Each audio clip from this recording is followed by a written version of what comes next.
Good evening, everyone. Just a couple of minutes late here, but I'm going to go out on a limb today and say that winter is officially over. I'm hoping, anyways. Yes, I jinxed everybody. It's all right. Knock on wood, everybody. So I'm going to go ahead and call the meeting of the Bloomington City Council to order. If everyone could stand for the Pledge of Allegiance and remain standing for a moment of silence. I pledge allegiance to the flag of the United States of America and to the republic for which it stands, one nation, under God, indivisible, with liberty and justice for all.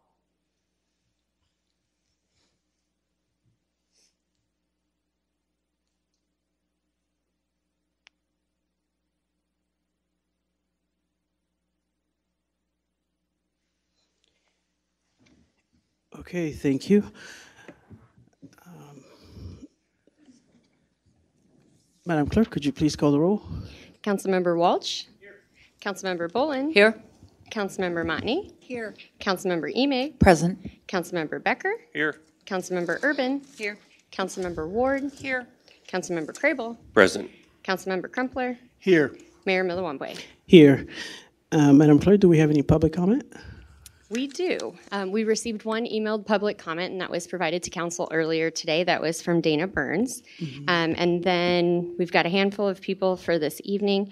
We'll start after you make your statement with Tammy Hurd, and then to follow Grant Jones. Okay, thank you. Public comment is an opportunity for speakers to provide their views and feedback to the City Council. It is also an opportunity for the City Council to listen and hear diverse points of view. To maximize the impact of public comment and show respect for the expression of all views, speakers should maintain civility and focus on city issues. Speakers must identify themselves for the record, but are not required to give their address. Each speaker is given the floor for 3 minutes, and the council does not respond or engage in debate. Any speaker that engages in threatening or disorderly behavior will be deemed out of order, and their time will be seized, and the chief will attend to that. So who do we have? The first up is Tammy Hurd, and then to follow Grant Jones. Okay, thank you. Hello, can you hear me? Yes, yes. I'll speak a little close. I'm speaking in regards to the Bloomington Vacant Commercial Buildings Ordinance. My name is Tammy Hurd, and I'm the president of the Mid-Illinois Realtors Association for the 2023 term. On behalf of our association, and it's approximately 500 members, I want to express appreciation for the outreach and engagement which Tim Gleason, Melissa Hahn, Jeff Juergens, and Billy Tyus have provided to us regarding the proposed vacant commercial buildings ordinance. We provided recommendations to the city's original draft ordinance and submitted suggestions after consultation with staff from both the Illinois Realtors and the National Association of Realtors. We appreciate the work done by city staff to address our concerns and hope the city remains open to making modifications to the ordinance if it is adopted and after the realities of its implementation are known. MIRA welcomes the opportunity to be involved in continued discussions with the City of Bloomington regarding the vacant commercial buildings ordinance or any matter related to real estate or private property rights. Again, thank you for taking the time to hear the concerns of realtors. We hope the future collaborations like this can take place on policies that affect our ability to promote and sell the great city of Bloomington. And I forgot to say good evening to the mayor, council members, and Mr. City Manager and staff. So on behalf of the Realtor Association, thank you. Okay, thank you, Tammy. All right, next up, Grant Jones, and then to follow Dana Burns. Okay.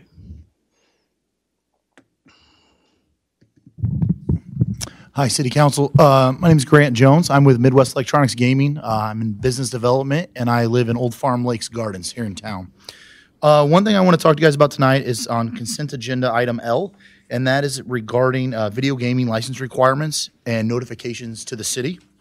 If you're able, when you guys get up there for the consent agenda, it would be, let's see here, 7, 13, 22, 9, 10, and 11. That talks about failure to notify in writing, city clerk department, change in ownerships, change in license transfers, change in DBAs, et cetera. And then if you look at 7, 13, 24, name changes, it also talks about basically having the ability to revoke licenses, to pull licenses of local food and beverage establishments, gaming licenses, if they fail to disclose new owners or they decide to change names. I'm on board with this totally. My question and what I would ask the council is if you could put a cure period in there, or you could, for establishments, give them the ability, if they do something like this, you have the ability to appeal it, or you have the ability to fix their mistake. Food and beverage is run by entrepreneurs and small business owners, and sometimes things go very fast, and so there's not always the closing times are dependent on timing, and just the ability to unilaterally pull licenses will hurt their business and will hurt their ability to make money. And the last thing. I forgot something. Is that it? Oh, and then on here it says you have to receive prior written notice, writing to the city clerk department at least 15 days prior to any change taking place. One thing that we would ask is if there could be something equitable in there to where it could be approved and or denied. If there's a 30-day closing where we let the city know, we help a customer, an establishment know there's going to be a DBA name change, we'd like to have approval or denial from the city or the city's clerk's office within those same 15 days that we give them notice. Right now, there's an establishment in downtown Bloomington. They're trying to change the ownership. I think they've dropped off paperwork about 3 months ago, and they still haven't got an answer, and they're trying to eliminate that owner. We have another customer that sent paperwork in January 18th and still has not been approved or denied by the office. So one thing that we'd ask is if we'd be able to put an equitable reverse or just an amendment to this saying that we give notice 15 days prior. We'd also like to have approval or denial within that same 15 days. Thank you for your time. Thank you, Grant. Next. Next up is Dana Burns, and then to follow Carmen Bolden Day.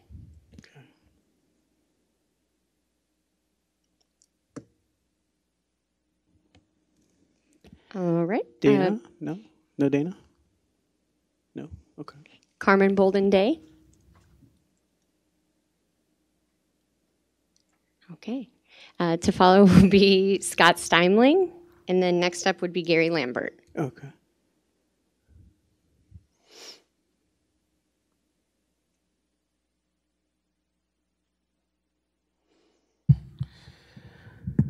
Scott Steimling, I've noticed that there's been some parts of the city's streets that have been paved and they're in good shape, and they're always around City Hall or the government center. And generally, you get into the real areas and they're nothing but trash. I mean, in front of my house, the curb line is level with the grass. You know, that does not speak well. There is no curb. You could drive, the storm drains or inlets have sunk so low, it's dangerous to clean them out. I was cleaning them out, and to save the city a trip out, I'll just call the city and let them come out. They're dangerous. I mean, that does not speak well.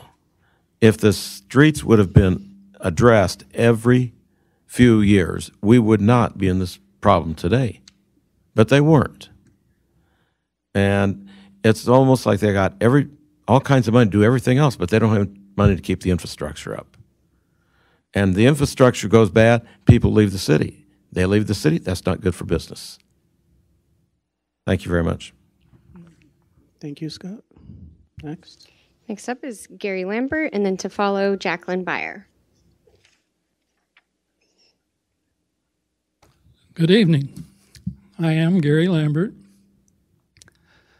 At the last meeting, there was a vote held on the lobbying Thorne something or another.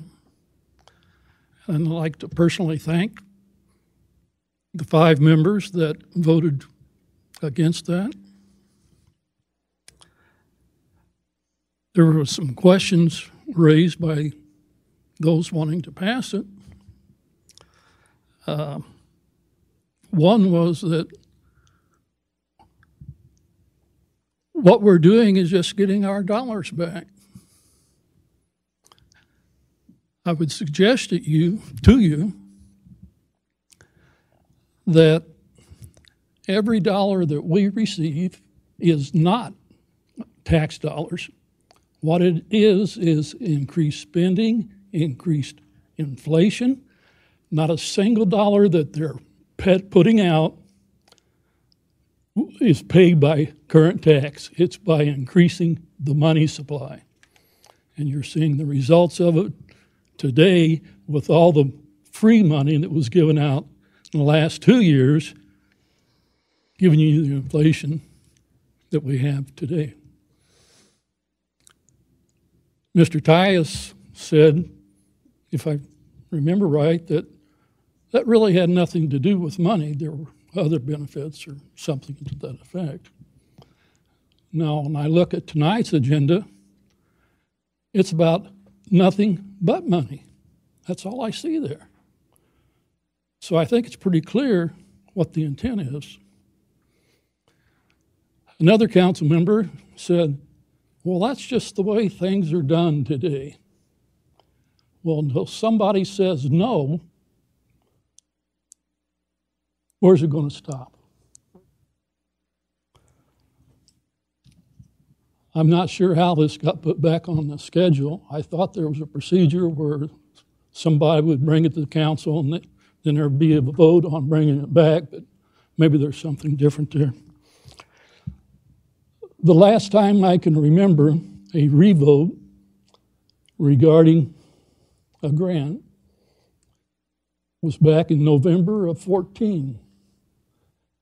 And that was a deal with Senator Brady and one of our former council members, trying to say it nicely.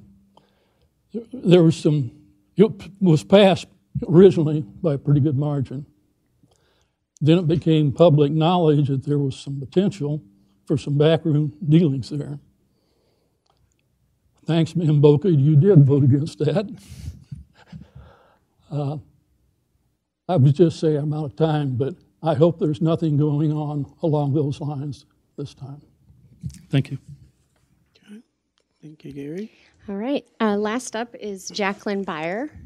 And then I also did just want to speak to the 2 that were not present. They did both register for in-person, but then one after the deadline emailed about changing to remote, which is against the public comment rules. So just wanted to comment to that. Mm-hmm. Thank you, Jacqueline. All right, good evening, Mayor and council members. My name is Jackie Byer. I am deeply disturbed to see the federal lobbying agreement back on the agenda. First, it was slipped into the consent agenda, hoping that no one would notice. Now, after the close majority of the council voted no, it appears the result is not acceptable because it is back on the agenda this week. This seems to fly right into the face of democracy. Out of principle and in support of democracy, I'd like to ask that no one make a motion to reconsider. And just on a different topic, I want to thank you for wanting to buy Ford police interceptors. My brother happens to work at the Ford assembly plant on Torrance Avenue in Chicago, and at where these police interceptors are built. So I appreciate keeping my brother employed. Thank you, Jackie. There's no further public comment. Mayor? Yes. I don't know if somebody's on the call, if it's against the rules, can we make an exception to those rules? You could make an exception to suspend the rules. I think the problem is that we haven't provided the link to them. Oh, gotcha. So like they're not connect anyway. online and able to. Gotcha. But yeah, the first registration came in at 4:48 today. It was for in-person, and then at 6:05, it came in as a change to remote. Okay, thank you. Sounds good. So we're going to move on to the consent agenda. And I think item 7B has been amended, right? Or that's what I see in my notes here, or not? No, it hasn't? Okay, all right. It's okay, sounds good. Okay, so is there a motion to approve the consent agenda? I'll make the motion to approve the consent agenda as I'd like to- presented. I'm sorry, I'd like to pull something. Oh, you'd like to Oh, pull something? Sorry, okay. What would you like to pull? 7D is in David. D as in David. Oh, okay. All right. 70. Anybody else? Okay. All right. Now I will make the motion to approve the Sorry. consent agenda with the exception of 7D. I'll second. Okay. A resounding second by Councilmember Crumpler. Okay. The link is ready? Oh, okay. Awesome. Then we can go ahead and vote electronically because we're so fancy.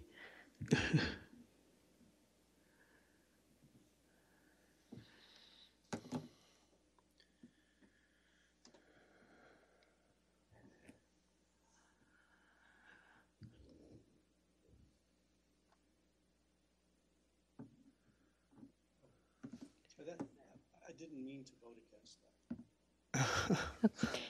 It's okay. I can note. Right. I'll note it in the minutes appropriately. You would be a very conflicted council member. It's cognitive dissonance. The no is on it. Okay, so the item passes, no nays to announce. And we're going to move on to item 7D, pulled by Councilmember Cribble. Thank you, Mayor. This is the intergovernmental cooperation agreement between the City of Bloomington and Bloomington Public Schools District 87 for the creation of a school resource officer program. Purpose of the agenda is to kind of change the contribution that the schools are making to the school resource officer. But in looking at the program, there's a word I'd like to change. It's just one word, but I think it's important. It's on page 33 of the packet, first page of the actual agreement, where it says, whereas the city has a full-time police department to provide for the protection and safety of the citizens of the city. I would like to amend that to refer to residents of the city. I'll second that. Okay. I don't see an issue with that. We can do So the motion is to approve as amended? As amended. Yes. Correct.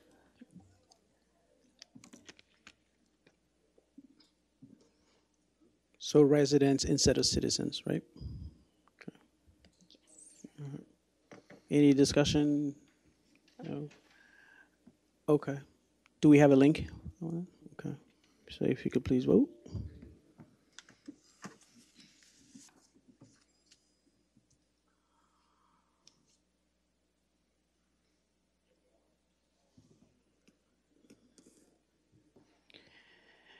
Okay, the item passes. There are no nays to announce. And now we're going to move on to the regular agenda, with item 8A, consideration and action on an ordinance amending Article 3 of Chapter 45 of the City Code regarding neighborhood preservation and vacant commercial buildings and the schedule of fees in Chapter 1 as requested by the Economic and Community Development Department and the Administration Department. And I'm going to turn it over to City Manager Gleason for some introductory remarks. Thank you, Mayor and Council. And before I turn this over to Melissa Hahn, the Economic Community Development Director, and Corporation Counsel Jeff Juergens, I guess I'd like to just take a quick walk down, the history of this. I start here July of 2018. Council then, and it's followed up with subsequent councils, many community conversations, many business owners have talked about what are we going to do with some of the vacant properties, the ones that fall into the category of deteriorating. We have taken many steps along the way in this very quick 4.5, 5 years, where we've increased the staff capacity to be able to take care of the inspections.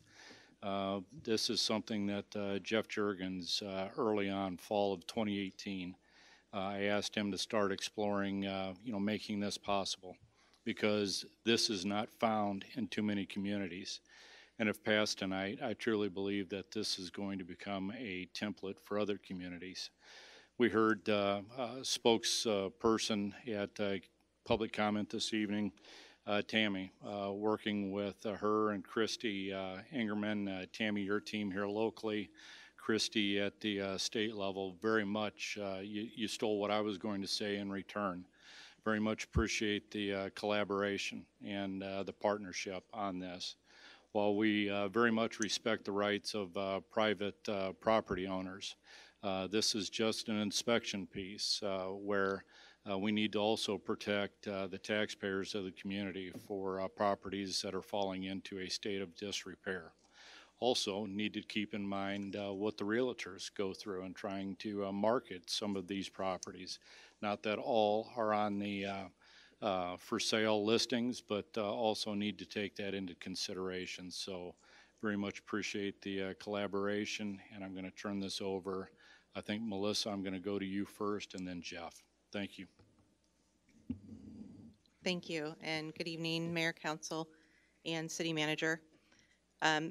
Economic and Community Development Department, we really believe that the revisions made to the Neighborhood Preservation Ordinance will further help in our efforts in regards to building safety, preservation, and also revitalization of areas that are being negatively impacted by vacant and derelict buildings. Our goal in Economic and Community Development will be to connect the property owners with the resources needed. That could be for repairs and or occupancy. Our goal would be to achieve this by providing property maintenance information. It could be building code information that they're needing to get them on the right path.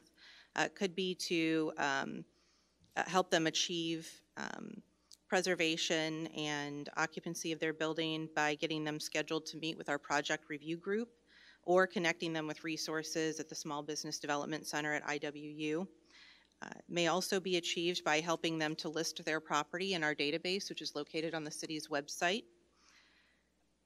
It may also be to connect them with resources provided by the Department of Commerce and Economic Opportunity. It could be through a grant program. We may also help to achieve this goal by providing information if the property is located within a TIF district or the enterprise zone, or eligible for one of our historic preservation grants through the Rust and Funk programs. But ultimately, our goal is to help the property owners to be successful. Thank you. Thank you. Jeff? Thank you. Just piggyback on that a little bit. As the city manager said, this is something we've worked on for a long time. We've looked at how other communities do it. We've looked at what we think will work here and what will address the issues we face here. One of the things just to point out, you'll note that there's not a fee for this. And early on, I went to all of the departments and said, what are the impacts you're seeing from these abandoned buildings? And, what are the problems we're trying to solve? And when we talked about a fee, Melissa said, I don't even care about a fee. We need to know where these buildings are. We need to know they're safe. We need the inspection. This truly is about the safety of the community. This truly is about trying to get these properties helped, trying to get them addressed. And so this is a program, as both the city manager said and as Director Hahn said, we're really excited about. This ordinance does a lot of different things. We include standards for maintenance, standards for how you can secure an abandoned building. We want to make sure that people aren't getting into these buildings and creating additional unsafe conditions. So we do a lot of different exciting things in this. It will be a large undertaking for the city, but I think we are ready to take that on. We do have an effective date that is delayed. It will not be effective until May 1st. That will give us time to advertise to the community what we're doing and to make sure we get compliance As Melissa said, we're not looking to penalize anybody here. We want to get them on board and involved in this program, and hopefully they will see it as a help as well. So just in recap, something we're excited about, and we will keep the conversation obviously going with the realtors and the other stakeholders in this, and if there are tweaks we need to make along the way, we'll make those tweaks, but we are excited about this. Thank you. Councilmember Ward and Bolin. Thank you for the work that you've put into this. I'm very, very enthusiastic of the spirit behind this and the collaboration that it sounds like took place. And it particularly seems like a real plus for the core of our city. And I really, really am very supportive of that. And I would like to move approval of this with one tweak, with one amendment. And the tweak has to do with, and I'd appreciate some help with the language if necessary, but has to do with the Property Maintenance Code, Chapter 45, the Neighborhood Preservation and Vacant Commercial Buildings fees. I would like to exempt or eliminate homeowner occupied homes from the increase in the fee to $250. I'd like to leave homeowner occupied properties at $30 and $100, which is what they've been. This would not affect commercial buildings, the change that's being proposed. I'd say go on with that. This wouldn't affect any changes to a second piece of property that a person has, whether they're renting it out or whatever, but their primary homeowner occupied residence would stay at $30 and $100. The reason behind this, that I'm offering this, is that it feels like it would be potentially burdensome on people who can't afford to make the repairs on their primary residence, and that just stacks up and stacks up, and the last thing I want is for somebody ultimately to lose their home because they can't pay the penalties. So that's my amendment.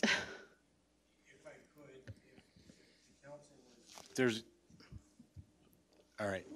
If I could, if there is a desire by the council to do that, I would actually recommend you keep them all at 30 and 100 and not change that tonight.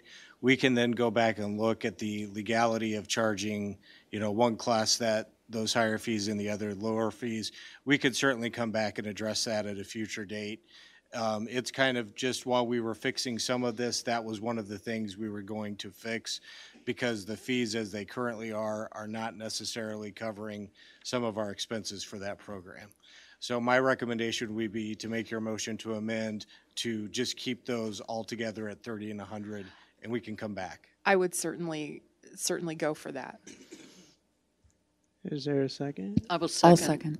Okay, all right. So motion by Councilmember Ward, second by Councilmember Bolin. Are there other comments or comment? On that matter? Yes. Or on this overall agenda? Just in general, on this particular item, 8A. I think I saw a few lights on. Okay. So You had comments, sir? Yeah, Okay, on this particular item? yeah, not on the amendment, but just on the item. Okay, that's fine. Just go ahead. I think the motion was to approve with that amendment. Mm-hmm. So, and there was a second to that, so that's what's on the table. Okay, great. Well, thank you, Mayor. I really support this as well. I think it provides new resources, encourages property owners to take better care of vacant buildings, and provides accountability for the city. I just had one quick question. Could you talk a little bit about the process for getting property owners in compliance by May? I understand, publicizing it. Are there other practices or strategies, Melissa, that your office will use to sort of make that happen? Yeah, so we are currently in the process of putting together our outreach efforts. So, I mean, we'll be using everything that we have available, the newspaper, our social media. We've got our email list, so anyone wanting information from the city can go to the website, register with that list. We will use, all of those resources that we have available to get the word out. We're also looking at doing some mailings. We will utilize what we currently have in our system as far as building owners to get information sent out, even to those that, aren't vacant, but just really more than anything, just, to get the information out. So every opportunity that we have, we'll be utilizing. Thank you. Councilmember, sorry, why did I say Ward? Motney. Thank you. Just a few questions. First of all, I'm just curious, how big is the population you estimate being impacted by this? How many units? We really don't know. I mean, we don't necessarily have a good number really to start with. So, I mean, it's hard to say what we'll get. Okay. And then leading up until this, had we been doing inspections on these properties that are of a commercial nature, similar to what we would do for buildings that aren't vacant? How does that process work today? So for the inspections that we currently do for our commercial buildings have generally been for those that are currently being utilized through our fire inspectors. And so due to the fact that we have only had 2 up until recently, most of those inspections have not included vacant buildings unless there were other property maintenance issues, which would then potentially could have led to the need for a fire inspector to go in. But mainly they have focused on those buildings currently being in use to make sure that those fire suppression systems and signs are as they should be and in accordance with code since they are currently in use. For the majority of our property, maintenance is exterior, except for the rental. My next question is on page 5, vacant commercial building, which kind of describes, let me make sure I have the right provision here that I wanted to ask you about. I'm sorry, it's on page 3. Actively for sale or lease.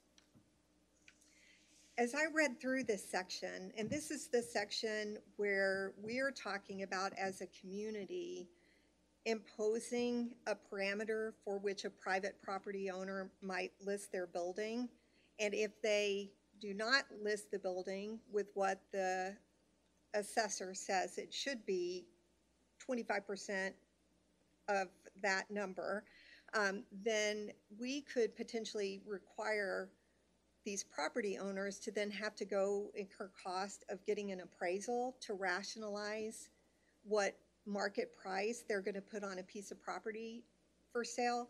This section really seemed just a bit awkward to me, that we would be kind of imposing our views as to what a private sector property owner should be selling their property for.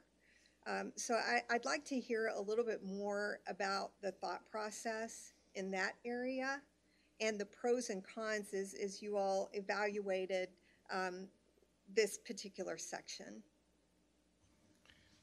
Thank you, and that's a great question and was an interesting discussion. That language actually came, Dover, Delaware has an ordinance similar to this, and out of the discussion with the realtors came this notion of trying to exclude for a while properties that are actively for sale or lease.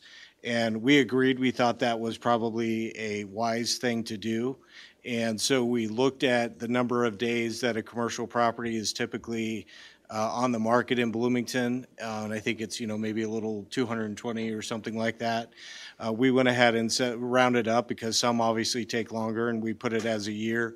But one of the things that Dover did was they included this language that said, it's got to be within that 25% of market value. And they did say that you could provide a separate appraisal to address that if you wanted to list it for more. We went ahead because, we didn't necessarily like the idea of limiting it, but the concern is you get a property owner that says, okay, fine, I'm going to actively sale or lease it, and I'm going to, price it so high that I don't, nobody's going to buy it, nobody's going to come look at it, and I can just continue to sit on the property.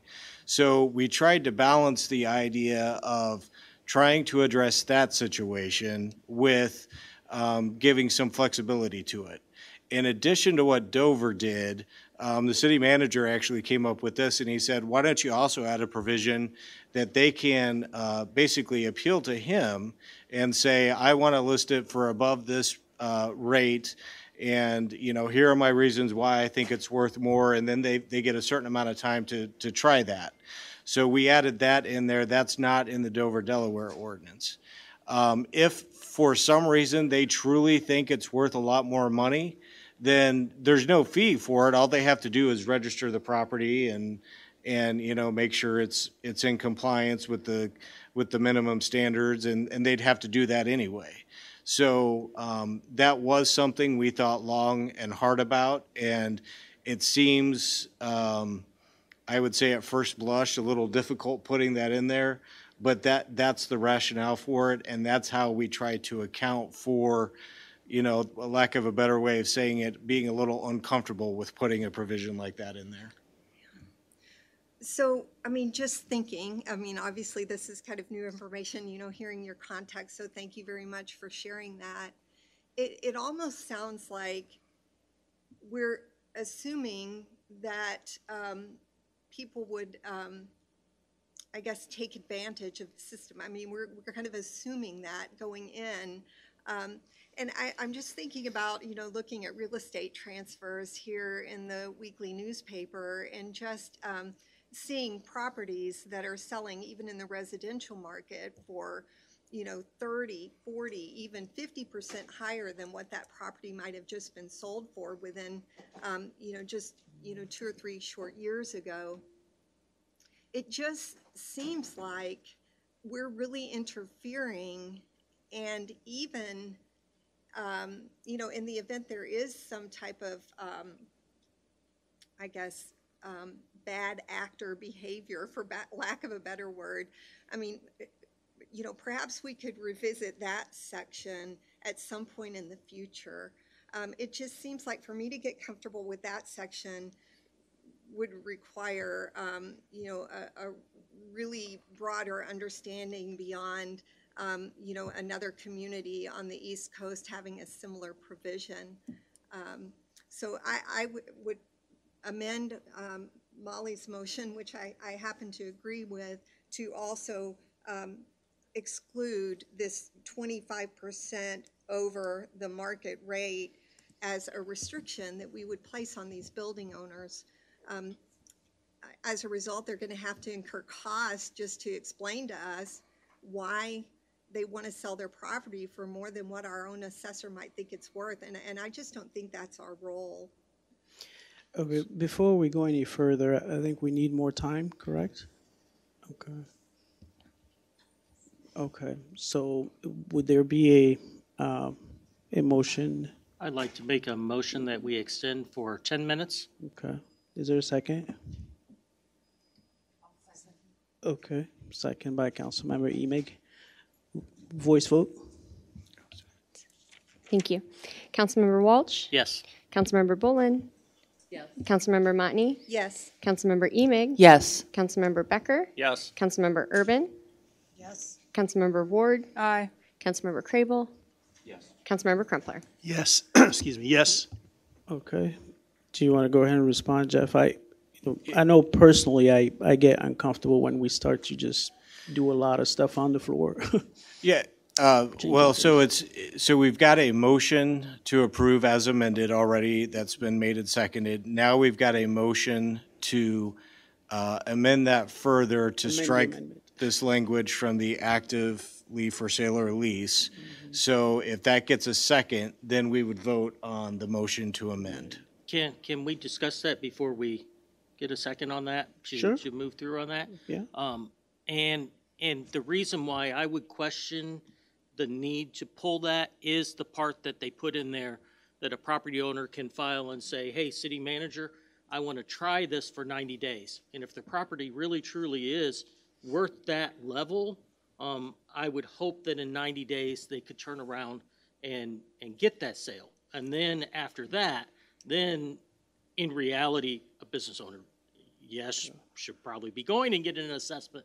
And you're right, I don't like the idea of forcing them to do so, but I think giving them that 90 days, I think that gives the property owner some wiggle room.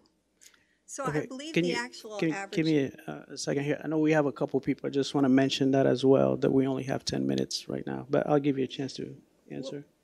I think there's been a lot of passion around this topic for several months, so I'm, hoping that we can continue to learn from each other on this.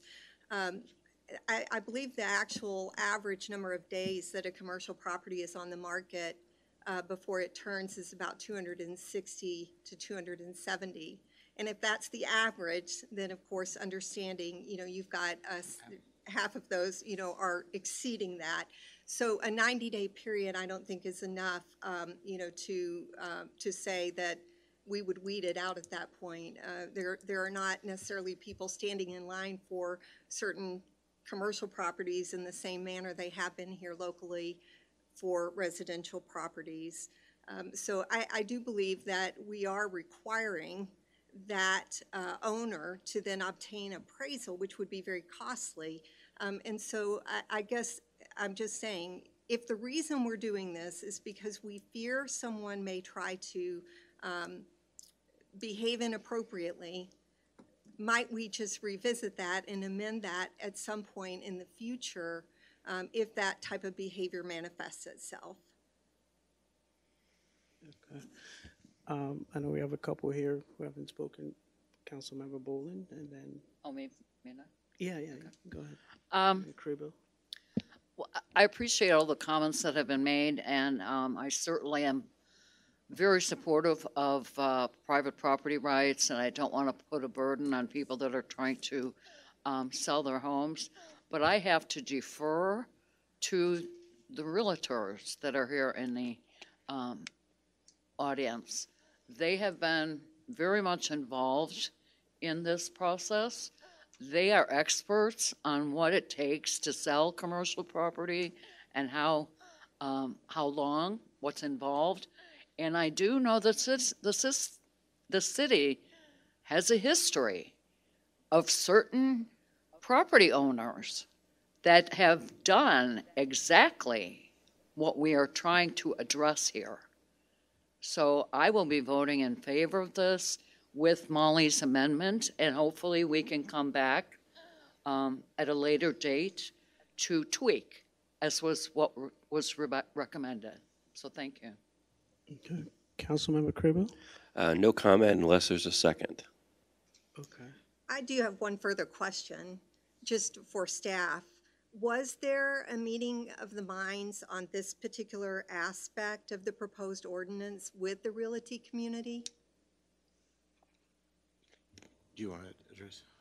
I mean, we went back and forth on this. We explained it.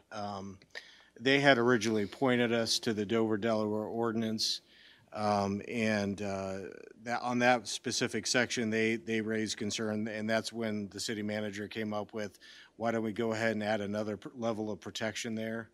And I'm not sure that there was feedback after that, but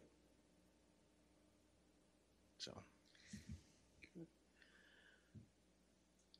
Is that a no?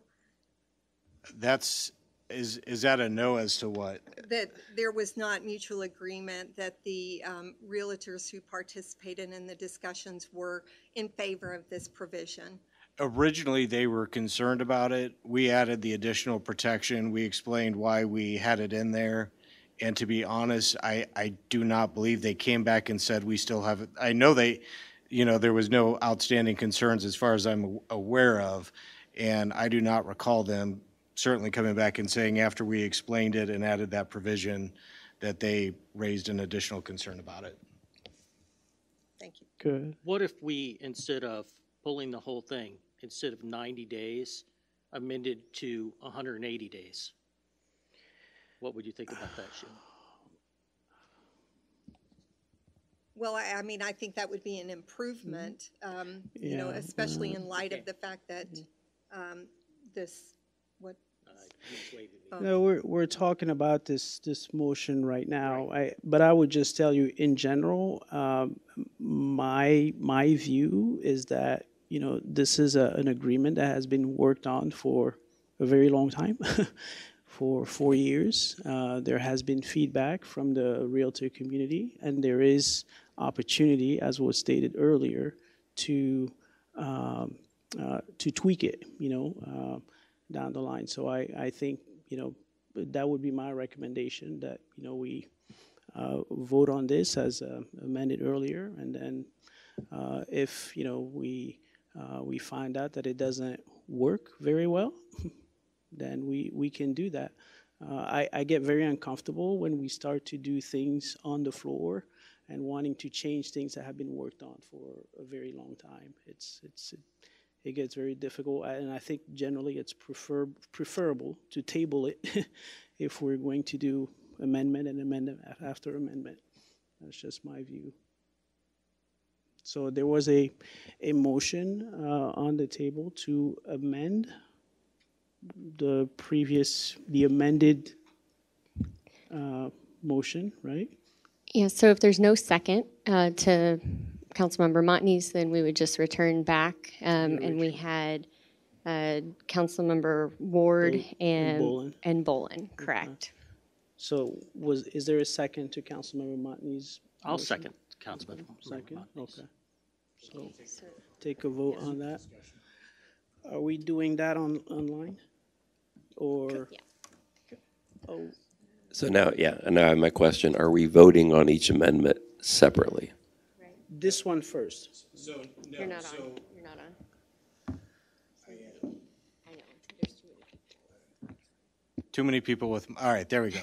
So the original motion that was made by Councilmember Ward was to approve it with that change, and that received a second.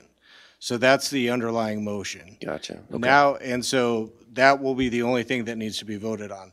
Now we've got a motion to amend the ordinance that's going to be voted on further. So if this is approved, then that will change the underlying motion, and basically both changes will be incorporated. And if not, it goes back to the original motion and amendment. That's correct. Yes, thank you, Mayor. Councilmember Motney, I'm just trying to make sure I'm understanding. Is your amendment to strike the 25% market rate? Is that what you're asking for us to think about? It is. I just feel that it's not our role to place a boundary on what a private property owner should be able to list their property for without incurring penalties and additional costs from the city's perspective. Okay. And one more, and we are voting on these amendments separately? Yes. Okay. Thank you. Correct. I can restate for you. And I did put a clarification also on the voting link with Motney next to it, so that you know that you're voting on her amendment. Her amendment is to exclude the 25% over market rate. And so if you vote for this, then it will be added to Molly's amendment, or Councilmember Ward's amendment, that would strike and leave the fees the same. So right now is just the 25% over market rate, and the link is ready.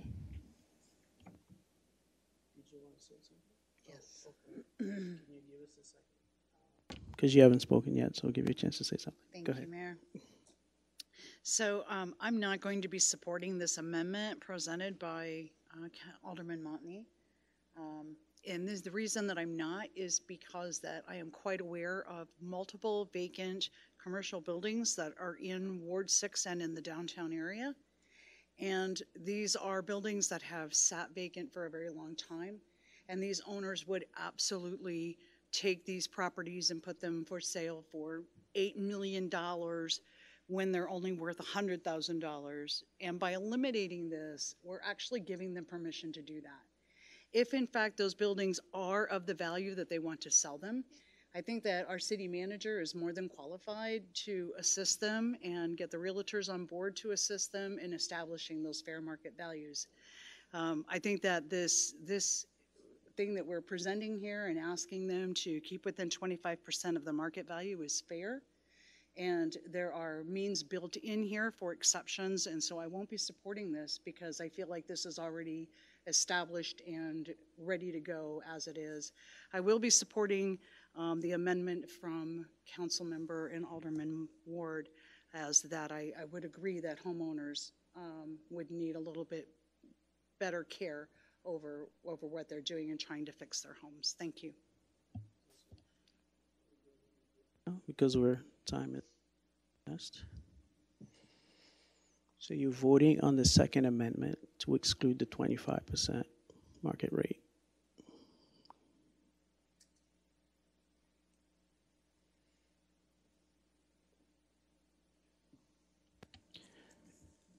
Okay, so the amendment does not pass, and would you announce the nays?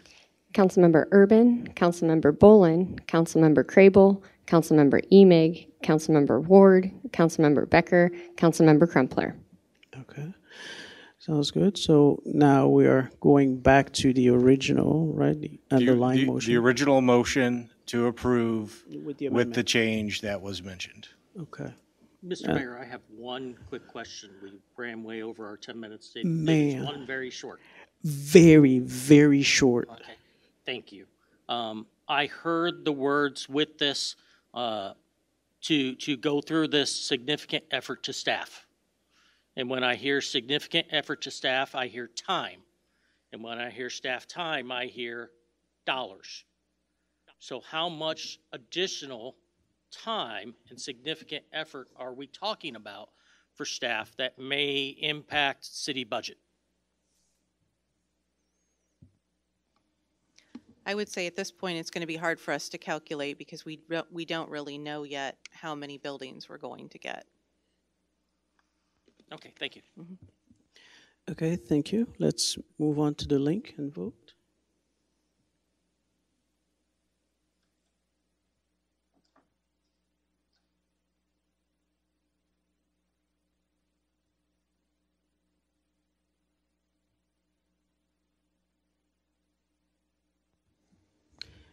Okay, the item passes, and there is one nay to announce. Councilmember Walsh. Okay, thank you.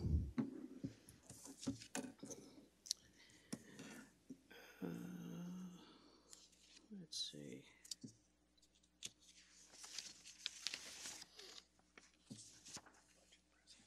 Oh, that's right, yes.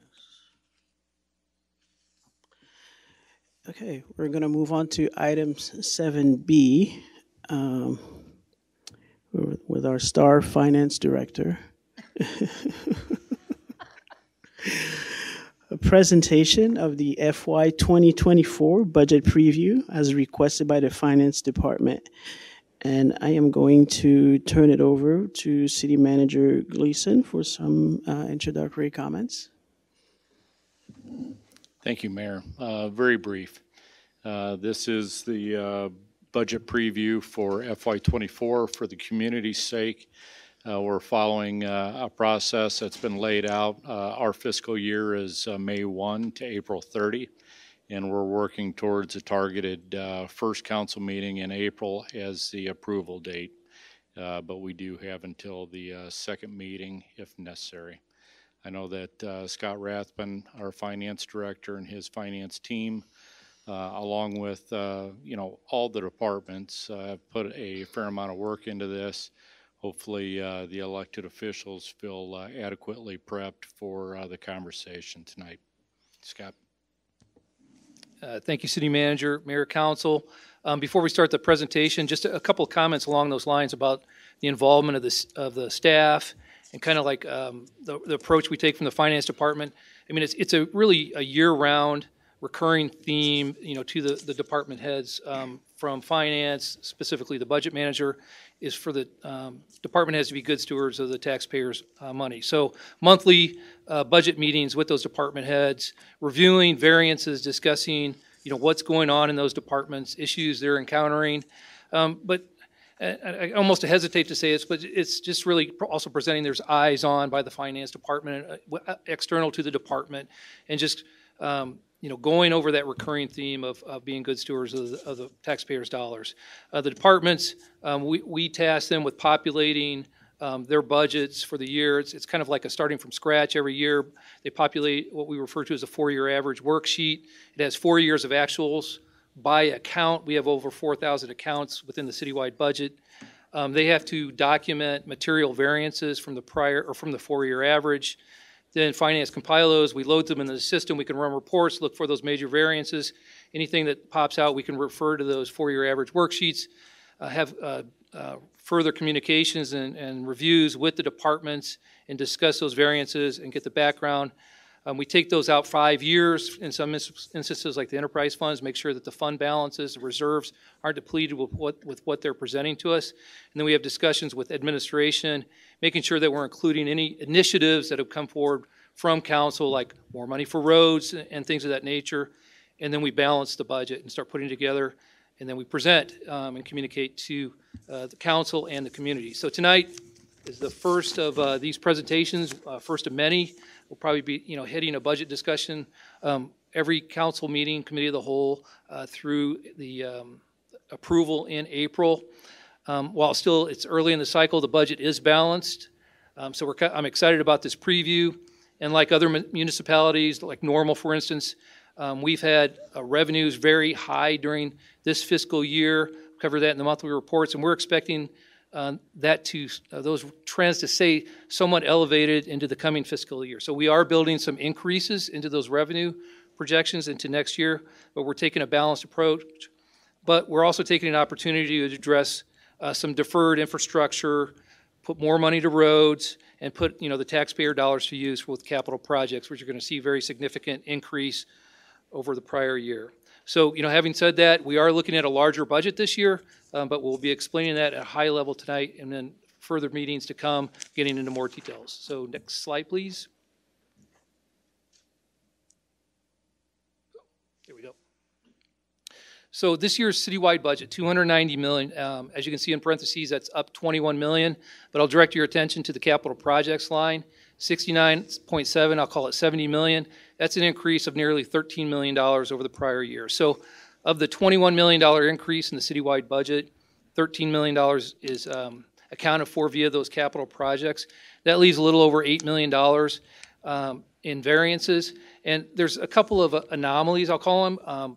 First of all, we do have increases in commodity expense such as fuel, natural gas, electric. Fuel, we've taken up 21%, natural gas, 91% over the prior year budget, electric, 25%.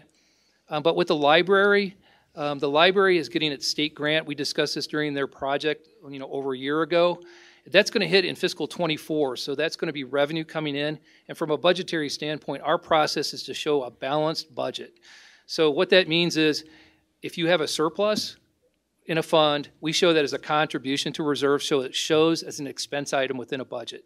So the library has a contribution to reserves of $4.8 million. So of the $8 million unaccounted for in the difference, almost $5 million is the library. And then for the arena, the entertainment division, and we'll get into this in the next slide, but from a high level, the arena, we didn't have a very large budget in 23. Transitioning to taking it in-house, we have the entertainment division now. So in 24, putting a full budget in place, and that includes a full event schedule to be determined. But that's a $2 million increase in expenses, but offset primarily by revenues. Now, there is still a loss in the entertainment division, but that's driving some of the just increase in expenditures. Capital projects, $70 million, $12.8 million increase. We're going to be going through those in detail next week with the department heads. So a little cliffhanger there. You want to tune in for that, going through all the capital projects in water, sewer, storm, et cetera. General fund reserves, been discussed frequently over the last year. Very healthy reserves. We're still targeting the mid $30 million range. We are utilizing some reserves. We're proposing to use reserves to address those deferred capital needs in some of our funds that need subsidies, but still looking to have a mid $30 million range, a reserve in the general fund by end of year, leaving room for those larger conversations about fire stations, et cetera. And then cash for equipment, over $7 million. The general fund, all cash for equipment. Council initiative a few years ago, we've been paying all cash for our rolling stock of equipment in the general fund. And that's freeing up cash because those old leases are rolling off. So we're saving interest expense, it's rolling off. So seeing the fruits of that initiative that we took into account, I think maybe 3 years ago now. Next slide, please. This exhibit has been kind of a work in progress. This is to try to give some perspective on the growth of the budget. So we're talking about $290 million. That's the largest number since I've been employed here at the city. I believe it's the largest citywide budget probably ever. But what is really the context related to the growth in the budget? So, finance budget manager Chris Tomlin and I have kind of edited this even since we last presented it to council, trying to streamline it a bit. So essentially we start with the top line budget amount, 186.3 in FY16 up to 290 in 2024. That's a significant increase. But when you take into account capital projects that roll from year to year, we accumulate reserves for those. Strategic additions, this is one of the ones that we simplified, and we're just showing a strategic addition reduction for the amount of money we push through to the county mental health. That's 10% of our home rule tax. And then the non-recurring, and for this year, the non-recurring was really related to that library, that $4.8 million that I just referenced, and some additional subsidy transfers to golf, Lincoln Garage, and the arena over and above what we normally transfer, and that's adding about another $3.9 million. So when you adjust for those items, you can see that our budget has gone from about 165.8 up to 208.9, and the annualized growth is about 2.93%. And a real quick comment on that calculation, you can take the difference between 165.8 and 208.9 and then divide it into the original amount and divide by 8 years, and that comes up to a little bit over 3%. But there's another way to calculate it. I just started with the 165.8, and then what factor increasing from that per year would get you the 208.9, and that's the 2.9%, 2.93%. So you can calculate it a couple of different ways, but it both ways comes to about 3%. And then there's a calculation showing the cost per capita, per person. So you can see the population as it's occurred related to the census, and then a calculation going into that net operating budget. So once again, the annualized growth is about 3%. And then for context, we did add the total actual expenditures plus encumbrances, so not adjusted for the above items like capital projects. And you can see that we traditionally we spend under what we typically budget. But in 2022, that's highlighted 253. That had included the library expansion of 21 million. So that just kind of gives a little bit of context related to what we actually spend versus the budget. But again, we're right around that 3% annualized growth, a little over the average inflation, but pretty close to it. Next slide, please. So this is our citywide, the 290 million budget by fund. Our financial structure includes 29 funds, so it's a kind of a complex financial structure. We've grouped some of the funds together, like the debt service funds and the internal insurance funds. But this gives some perspective on where the increases come from on a per fund basis. We'll be going through the general fund in detail here in just a moment, but just from a real high level, the $6.7 million, $6.8 million increase in general fund being driven by compensation. We have added staff in the general fund, and then we have higher expenditures in IT related to some initiatives there related to storage solutions, phone system upgrade, and then additional subsidy for roads and equipment. And then motor fuel tax, wanted to highlight 1.5 million. These are really projects that have been rolled forward from the prior year, from this year, and those are cost increases just related to inflation. So inflation is impacting our budget as well. Rolling down the list, $3.2 million for the library. So I mentioned that they had a $4.8 million contribution. So their net expenses have actually a little lower, but that's really being driven by that contribution to reserves. Down the list a little bit further, capital improvement, asphalt and concrete, highlighting that we're spending, projected or proposing to spend an extra $3 million on roads and sidewalks for the coming fiscal year. And then finally, the arena, $3.4 million, capital projects. This is the rooftop units, a $5 million project at the arena to fix the HVAC. These are very, very large units. You'll hear more about that in detail next week from our facilities director, Russ Waller. Next slide, please. These major tax revenues, this is an exhibit we review every month. This one's expanded somewhat over that list. So that's a more of a limited list. I won't read each of these individually, but we like to highlight these major tax revenues because our tax revenue category, that's an economically driven revenue for, and primarily for the general fund. You know, our fee-based, you know, revenues for water and sewer and storm, those are consumption-based. They don't vary as much economically, but these can really go up and down based on economic conditions. And you can see down at the bottom, we did back out the levy because the levy really isn't a net activity-driven line item unless there's a lot of challenges to values. So what we're trying to show is that really the increase is about $4.9 million, and this is really just about half of what we're predicting FY23 to come in over the 23 adopted budget. So we are expecting to stay elevated in those revenues, but we're not keeping them at that high level as what we're expecting to occur and to be realized for this fiscal year. Next slide, please. And to run through the general fund is our largest fund. It's funded primarily from tax revenues, some service revenues related to ambulance fees and parks. But we're going to highlight that tonight, and then we'll add the city-wide revenue expenditures in the coming meetings.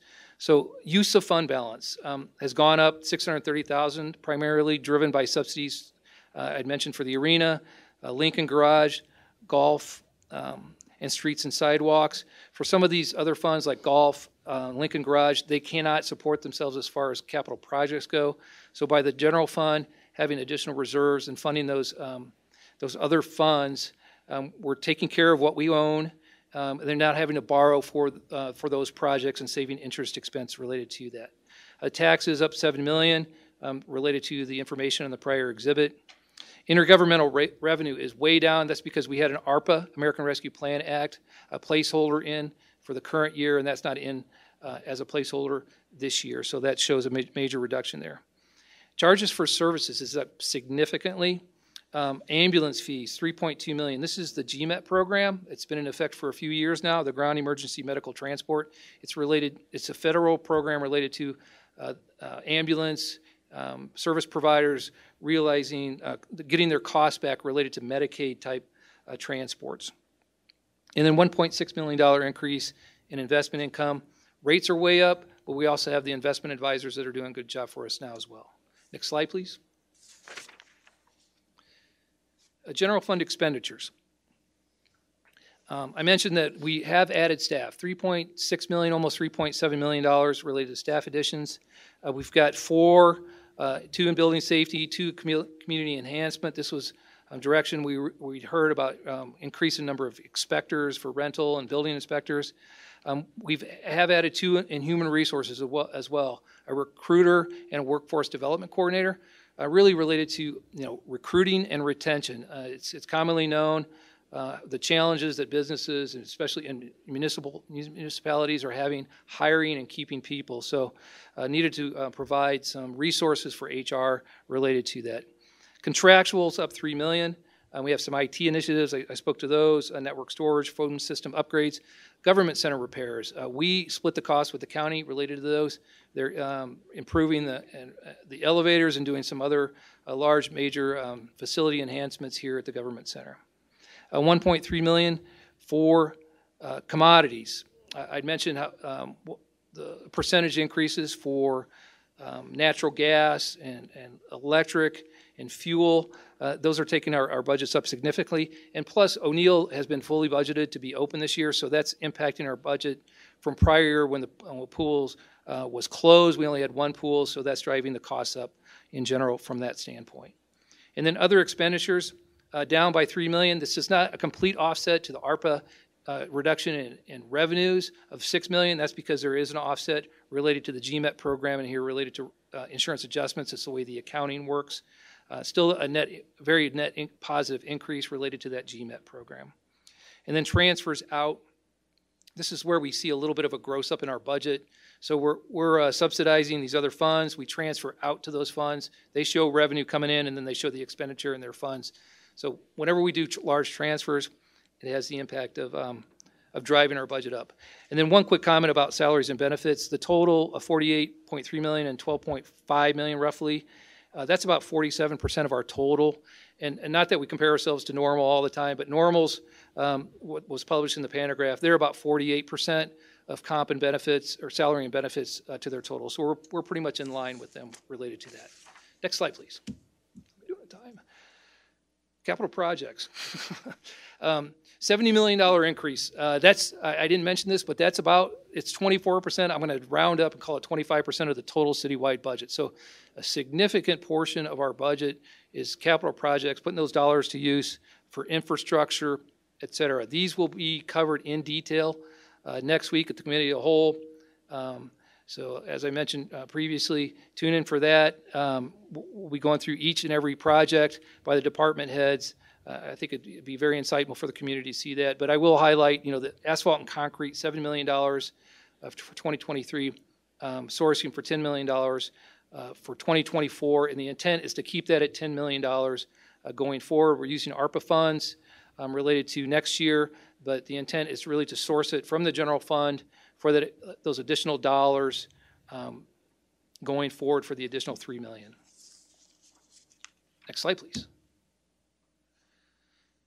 So in summary, went through a lot of material, but we'll be going through, we'll be adding to this presentation kind of, I think, repetition. It's pretty much a rinse repeat from last year. We'll add material to this so the community and council gets familiar with these numbers, has an opportunity to ask questions, let it sink in a little bit. But, $70 million in capital projects, $3 million for roads. Some of the highlights here, $7 million in cash for equipment, continuing our removing ourselves from the need for borrowing.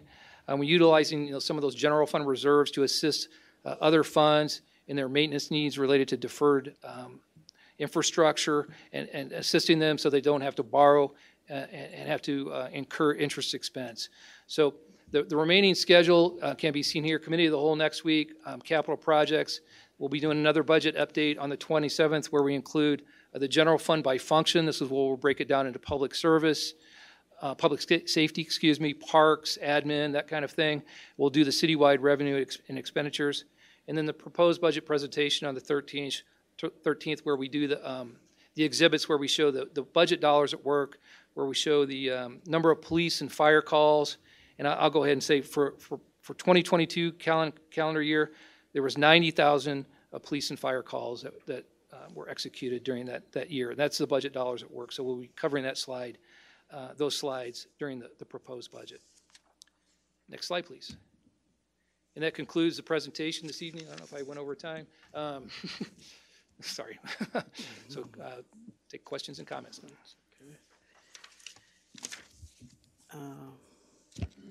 So we have question, Council Member Ward, and then Craybill and Walsh for now.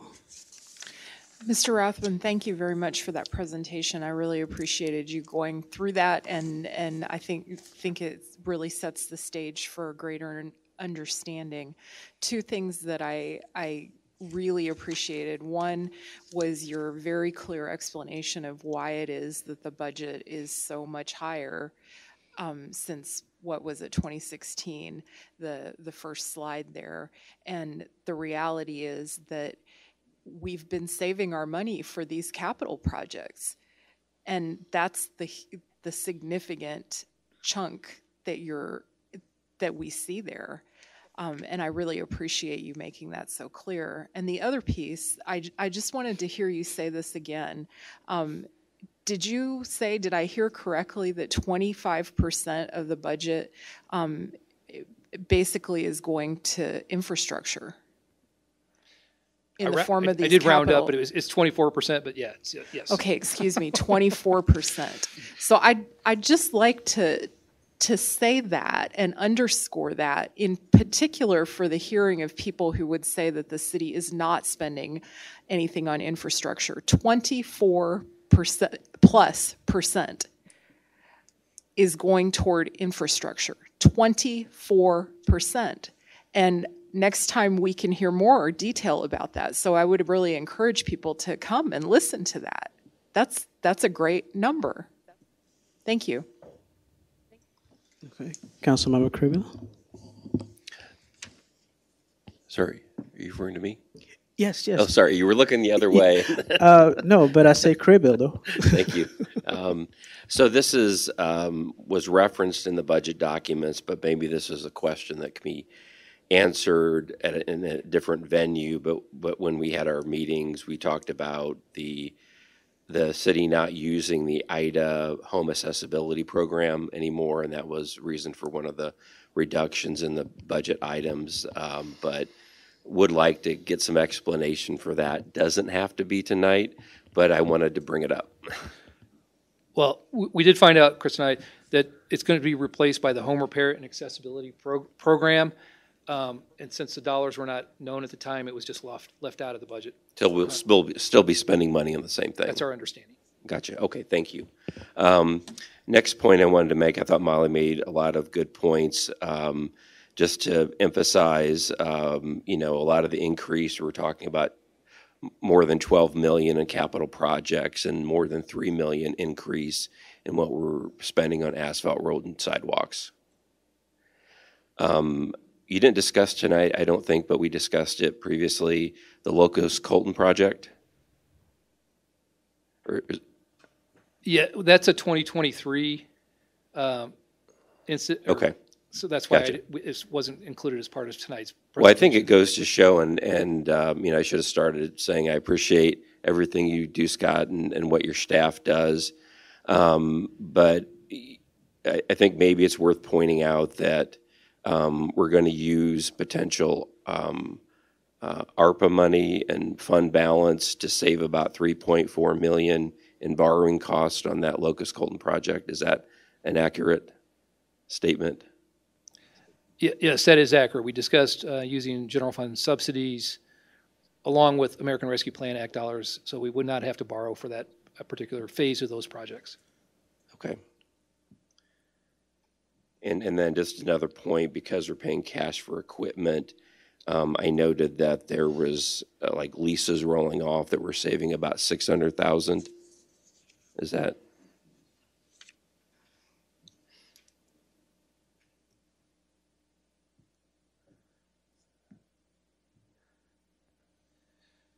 I don't have the citywide number in front of me right now, but if you look at the general fund, the principal and interest expense is going down by $350,000 or so. Okay. So, okay. Yes, I saw it. I thought I saw a different number, but that's fine. And then maybe just go into a little bit more about your meetings with departments and how you look at making sure that everything being asked for is appropriate. Like if a department says, "I need a new fax machine," that kind of thing. How do you look at, where can we save cost and do things differently per department? It's a little complicated. I mean, like for that particular example, so like IT maintains all copiers and printers and all hardware on all desks. So, a lot of it is balancing out requests, maybe playing intermediary between some of that. There is some trust, like with IT, if a department needs a new printer, we're trusting them to source for the best pricing and best service. That's their expertise, so there's certain amount of trust involved there. Every month, Chris meets with the department heads. With some of the smaller departments, it's quarterly, but reviews all the budget variances, finds out, issues, concerns, questions, comments. The 4-year average, that's done, those are an account level basis. And I'd like to highlight, though, that those accounts themselves within that worksheet, there might be 100 entries for one account. So IT, to use them as an example, again, they have one particular account that all the software renewals are included in. And I know there's well over 100 different line items within that one general ledger account. So there's a lot of referring to the substantiation that is provided. But again, there's going to have to be, I'm just going to be very honest about this, there has to be a certain amount of trust. If a department head says, we need this to execute this, we're looking at that related to the budgetary availability and balancing that with all the other requests around the city to try to determine whether or not that's a concern. And then if it is, we escalate it to the director and then to administration if it's a material enough item. Thank you. And then just a quick follow-up. So does every department get everything they ask for? No, this year we were trying to address a lot of, you're going to see a lot of capital projects coming up. So there was some surprise related to us having the money, the funds available for some of the capital projects. So no, they're not expecting to get everything they asked for. Okay, and let's see. So we have Councilmember Walsh and then Councilmember Emig. Okay. Thank you, Mr. Mayor, and thank you for all the hard work that you and your team put into this. This is really quite the task that you put through. I guess my first comment is to Councilmember Crable, and I think you're showing your age and asking about fax machines. So that just caught me there, and but I want to touch on staffing for just a second, if I could here, and we look at the increase over the years of the general fund overall, and I really appreciate you putting that down there for us to see as an annualized percentage increase. And really thank you for putting that in there, what was it, the 2.8 or 2.9% for an annualized increase. And one question I have, and one question that's been brought up to me is let's just use from look at 2016. And I really don't expect you to have these numbers. You might surprise me. All right. 2016, how many staff members did the city of Bloomington have? Yeah, I don't have that number in front of me. You looked and you almost surprised me there. Well, I've got a table, but it doesn't go back that far. Okay, and that's something that I would be interested to know. From 2016 to 2022, we see the population increase in the city of Bloomington, and the 78,000 to what was it, 78.8, and so with that percentage of increase in population, has our staffing level increased approximately the same amount, or has our staffing level blown that away? I'll jump in here for this one, and it's a response that we'll have ready at the committee of the whole. Okay. We'll share it with council via email, but then share it publicly at the committee of the whole. But I think what I would like to do is take, on this particular topic, the size of the organization, full-time employees, back further than 2016.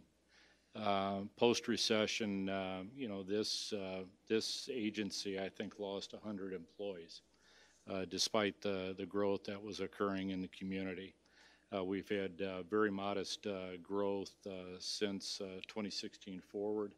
I think with council conversation, not necessarily tucked into this budget, but we could see growth, in the next couple of fiscal years. But to your question, we will have a response next week. Okay, thank you. And that would be good numbers. Where were we 2007, 2008, and then coming forward from there to see where we're coming back to along that line. So thank you. And my next question comes down to O'Neill Pool. And we get into the expenses on that and really into the expenses on O'Neill Pool. And I have a background in aquatics management. And, it's one of the things I keep on top of here in the overall community. And I know overall in Bloomington Normal and the surrounding community, there is a great shortage of lifeguards. There's just not the young people just aren't going out and getting their certifications as much as they used to. And so with that, It's costing considerably more to staff pools because market, supply and demand. And so are we looking at that, and are we looking at partnering with the YMCA or somebody to help train additional staff so that maybe we can get that market rate down a little bit in that supply and demand for lifeguards for staffing pools, and maybe cut a little bit of our staffing costs there for our summer recreation staff? Yeah, we'll have to get with aquatics managers and Eric Veal related to that, partnering with other resources to bring that cost down. I don't know the answer to that. Okay, thank you. That's all. Councilmember Emig, you have 7 minutes and 40 seconds to yourself. Oh, wow. But I'll cut you off, though. So, Scott, thank you for making municipal budgeting as transparent and accessible as possible. I really appreciate your reports and how you communicate things and answer questions. I love the question about the lifeguards. I was just going to start singing the YMCA song because, wow, they've stepped up their game and are recruiting so many members to the relocated club, and really their aquatics department is on fire. So I'm glad you brought that up. Speaking of water, I just wanted to go back to the question about infrastructure and at first remind everyone that the hydraulic modeling is also part of this. And we know what a champion I am for green infrastructure. So going forward, I hope that we can hear more detail as we get into some of these projects in the committee of the whole about how the modeling is opening up opportunities to mitigate what we know will happen again, these stormwater surges. We are addressing the combined sewers, but that's a slow process, and getting those basins developed and thinking of ways to absorb that stormwater so that we don't have the terrible flooding we experienced a year and a half ago. That would be interesting to know more about. The other thing I wanted to ask you is how are we defining infrastructure? Like, is it including the capital projects as well as the streets and sidewalks and ongoing work to, keep our parks well taken care of? Good question. Councilmember Ward asked that question recently too. We have very specific definitions related to like a capital project. To be defined as a capital project has to be over a certain dollar amount. We do not include equipment, although we refer to as capital equipment, but we do not include equipment in capital projects unless it's associated with the project. I'm not sure you want me to bore you with, we can send it out. It's in the budget book, the definitions of where the dollar limit thresholds are related to capital projects. But it's really kind of like, it has to be, I think, 25 to, it depends on the kind of project too, as well. So it's not a real simple answer. So you could have a $50,000 playground that's considered a capital project, but larger road and things like that have to be larger dollar amounts. But we can get that out to council. But I do want to definitely highlight the fact that capital projects do not include equipment or services. So they're truly infrastructure related projects. And you'll see the list again next Monday in detail.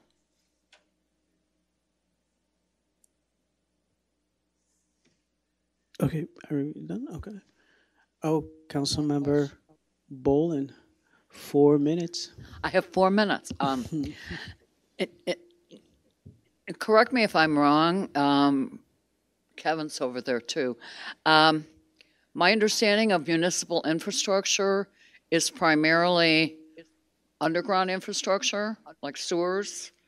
Of course, the stormwater, which would include the hydraulic modeling and detention basin and retention basin, and then streets and sidewalks. But does it also include things like facilities, like garages and this building and. Yes, in the way we, the finance department here at the city of Bloomington, the way we categorize it within the budget, infrastructure includes the buildings, parks, things of that nature. Okay, thank you. Okay, thank you. That is it. Scott, thank you very much for your wonderful presentation, always very informative. One thing that I would add, I think the council should pat themselves on the back, because if, in particularly when it comes to, Councilmember Ward mentioned infrastructure and the spending that we've done. Again, being the senior member here, I do remember years where we spent a lot less, and it was based upon some of the previous councils' direction to spend more money on infrastructure, particularly streets. And I think we're seeing that, and this current council has also made that direction very clear. So I think it's important. Sometimes you have to pat yourself on the back, but at the same time also, thank the staff for, following up on the council directive and executing in a way that I think is admirable. And it's a difficult job, and it's not easy to be able to. You have to contend with the weather and many other things, but you make it happen every year. So, and we look forward to more in the future. So with that said, we're going to move on to item 8C, a consideration and action to reconsider the denial of the federal lobbying professional services agreement with Thorn Run Partners as requested by the City Council. And today there will be basically the first motion would be to reconsider, and if it is approved, there will be a second motion to then approve the agreement that has been provided as amended. And I'm going to turn it over to City Manager Gleason for some introductory remarks. Thank you, Mayor and Council. As the Mayor shared, this is a two-part regular agenda item, and the second part's driven by the action that occurs with the first part. This is placed on the agenda because I became aware that there was interest, and procedurally I want to explain this so that the community understands what occurs here when something is brought back for reconsideration. Of the no votes, which would have occurred on January 23rd, if there is expressed interest to reconsider the item, that's why it's brought back to a subsequent council agenda. That's exactly what's occurred. So this will go before council to see if there's reconsideration. I'll have additional comments under the second part if the first part passes, but the one additional comment that I'll make right now is that the item is identical to what was heard by council on January 23rd, with the exception of one part, that there is a 30-day provision clause that's now been added with the agreement of Thorn Run into the contract language. So if there's any level of dissatisfaction, we have a 30-day out that can be communicated between both parties if such feel it's appropriate. Mayor? So at this point, I'm going to ask if there is anyone on the council that voted no at the last meeting would like to make a motion to reconsider. Excuse me, I would like to make that motion, Mayor, to reconsider. I will be seconding that motion. Okay, so motion by Councilmember Crumpler and a second by Councilmember Urban. Would you like to make some comments, or either one of you? Sure. I voted against this item in a previous council meeting. It was primarily for me a process issue. It was on the consent agenda. I didn't feel like I had enough information about lobbying groups and their costs, potential returns, what other entities were using groups like Thorn Run to their financial benefits, And candidly, I had not had an opportunity to reach out to constituents and hear from them.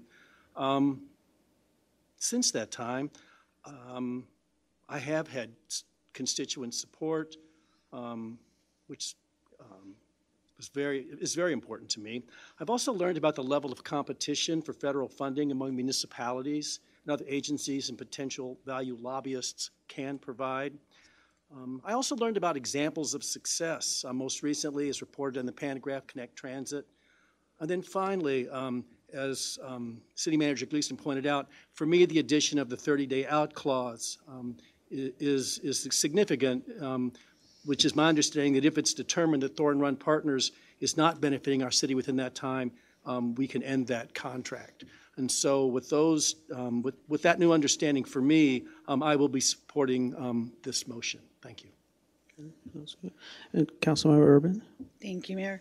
I previously, like Tom, I also had said no on this agenda item at the previous meeting. Realize that when you're sitting here and in the moment and questions come up, you don't always know the perfect answer for everything. And sometimes we're asked to make a decision based on the information you have. And I based my previous decision on what information I had, which wasn't very much.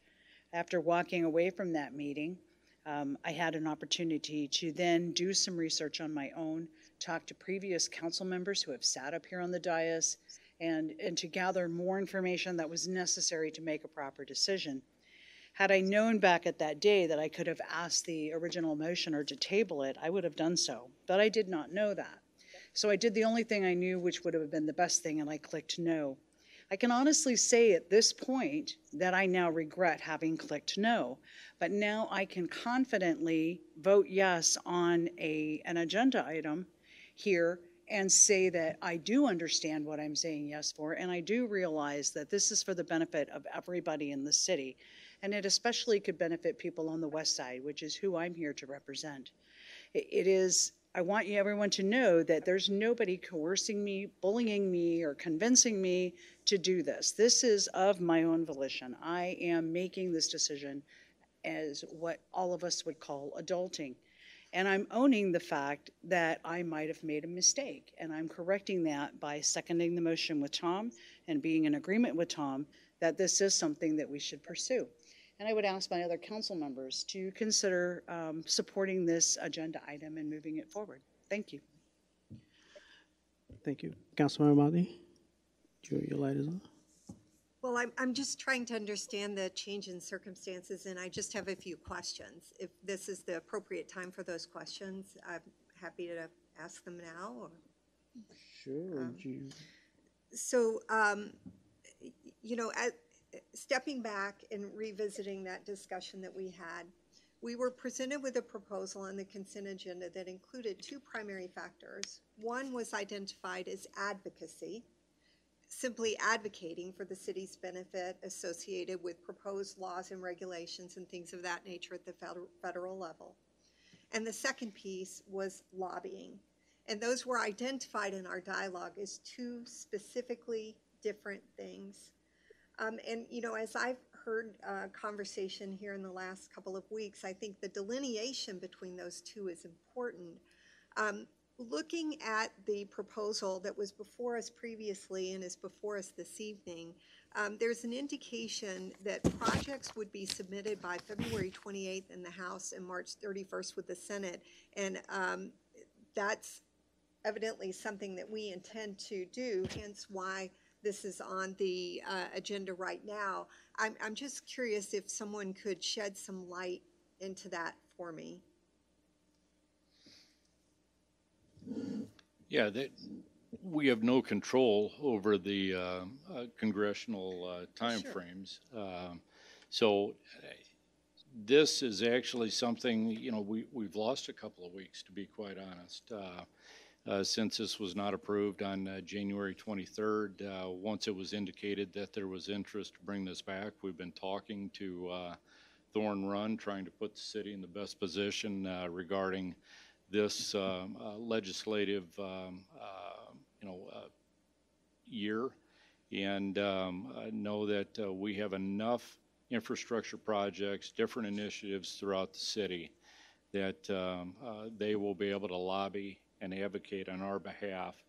And even if not for this upcoming session, we know that we'll be prepared for the next. So specifically, it indicates that TRP is going to work with the city to develop proposals for these particular two deadlines coming up.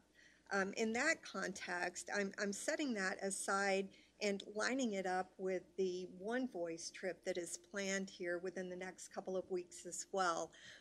You know, in good faith, I reached out about that because I wanted to know what was happening currently with the city's lobbying efforts. As part of what we are paying for in this agreement is to facilitate conversations between us and our congressional delegation. So in response to that, I understand that there were no projects that were being queued up by the city for that One Voice trip, which happens to coincide with the dates of the congressional delegation deadlines.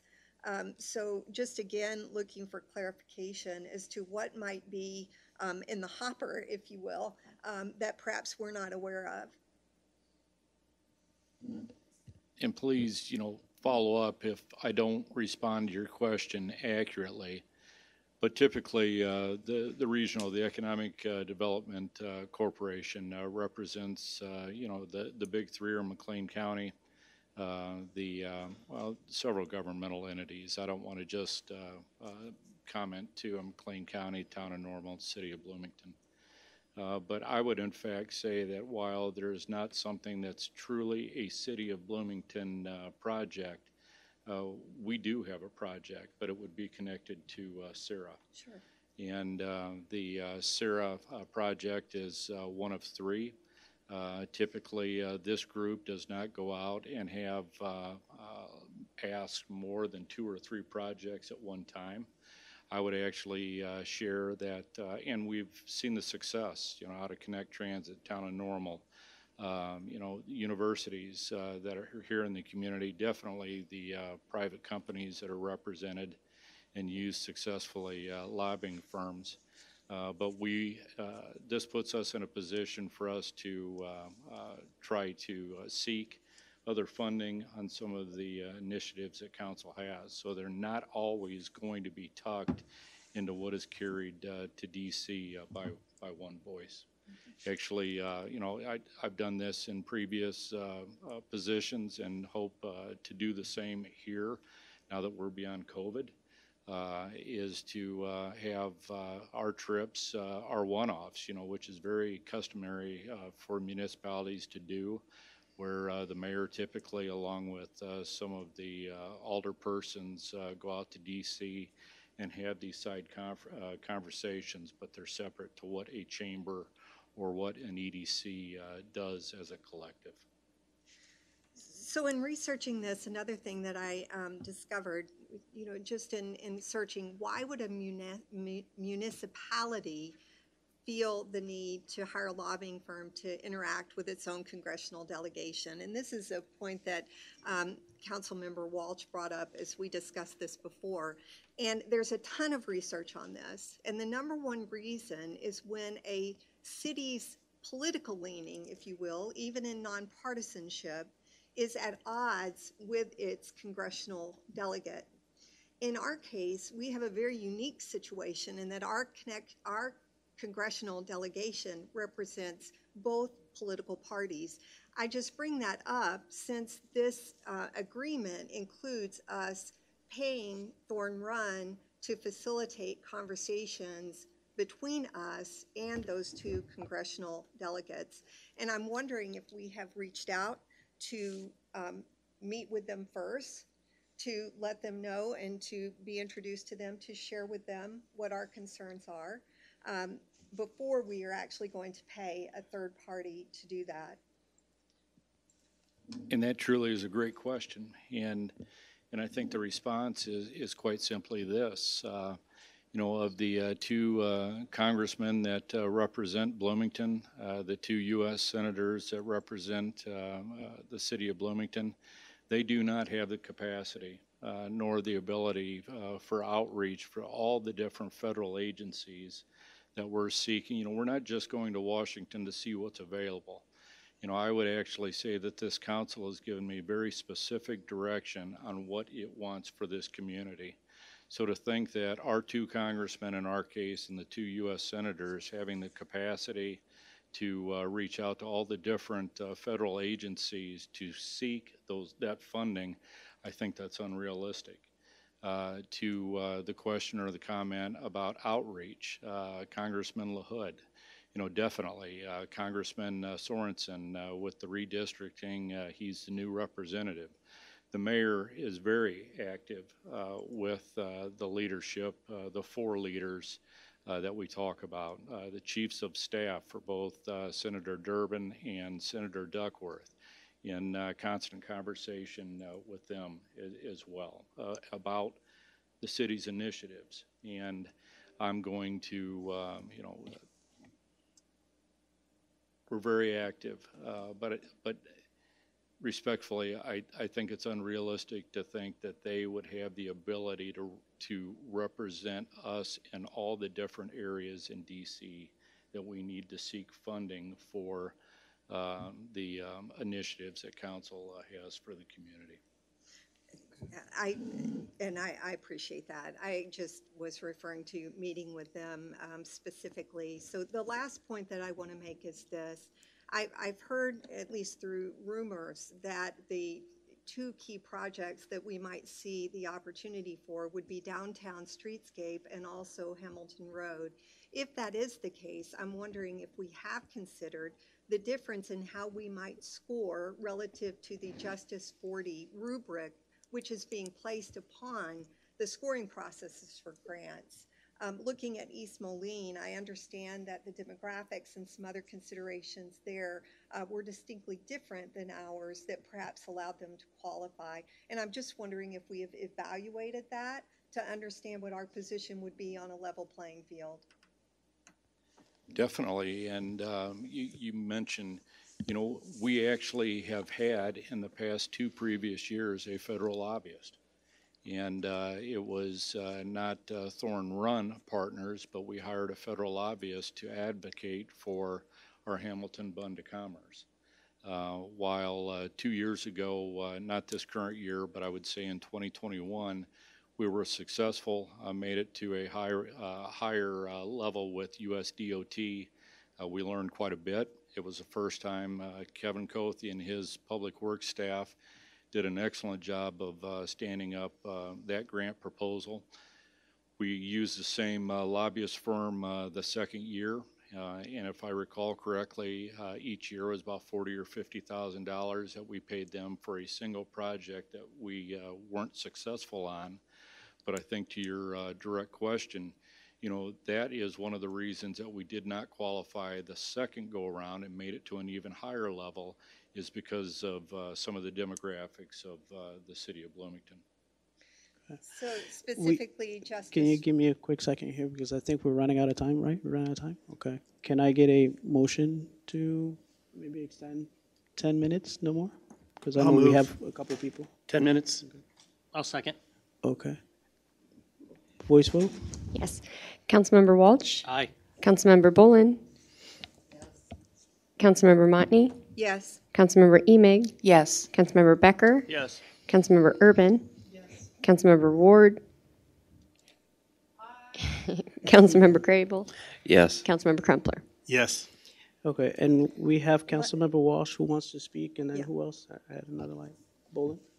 You want to speak? Okay. This is my last point on this.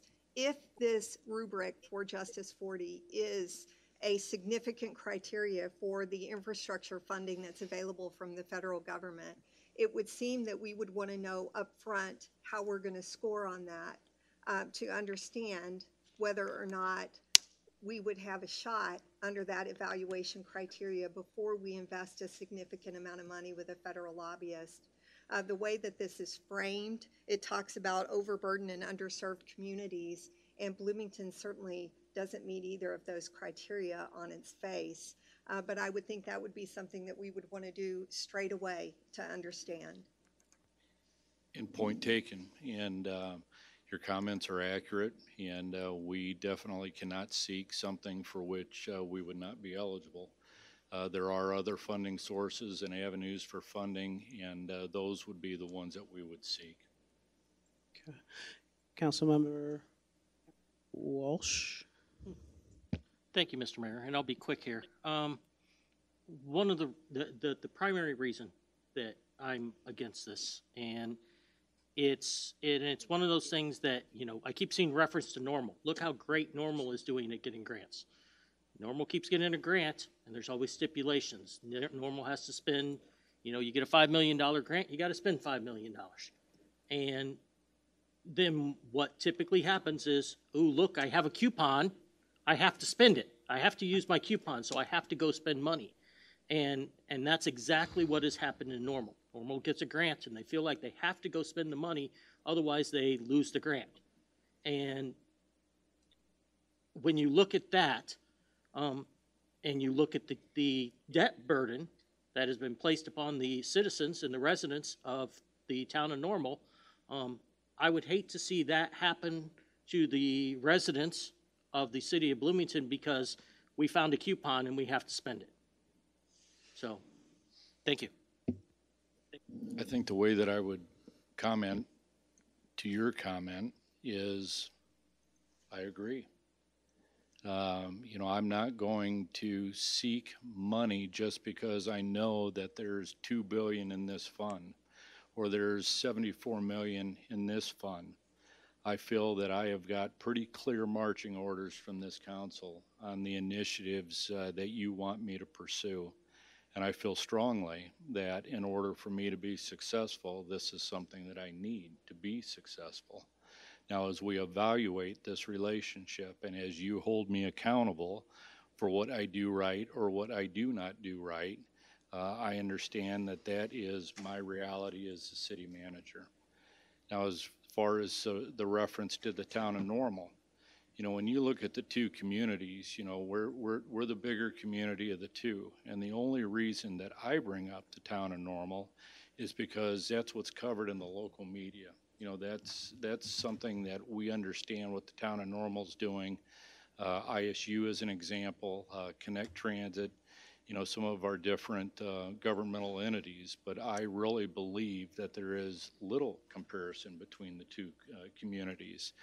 We complement one another extremely well, but that's the only reason that I'm referencing the successes that have been reported here locally. Okay. Councilmember Bolin? Your light is not on? Okay. And then Councilmember Crumpler. I voted in favor of it the last time, so I will be voting in favor of this again. All we hear from the constituents is that we want infrastructure fixed. And our local motor fuel tax and the state motor fuel tax is not going to cut it. We need to have funding from an outside source. I agree with Mr. Lambert that, yes, the government does print money, and yes, the COVID money that was printed causes some of this inflation, but they're collecting income tax dollars from me. And I want that income tax dollar to come back and fix the road in front of my house. That's the way I view it. People may not agree with that, but that's the way I want to throw out there.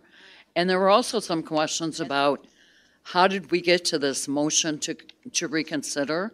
It's actually in our city ordinance, Chapter 2, Section 18. And it basically says that at a meeting during which the original vote was taken, including any continuation of the meeting through recess or adjournment at a time or place, or at the next regular scheduled council meeting following the meeting during which the original vote was taken, only the people that voted in the majority can bring forward a motion to reconsider. And I couldn't do it. The mayor can't do it. He doesn't vote. So two people that voted against it were provided with extra information as they shared, and that's how we got to this point. Just wanted to make that clear. Thank you. Thank you. Councilmember Crumpler.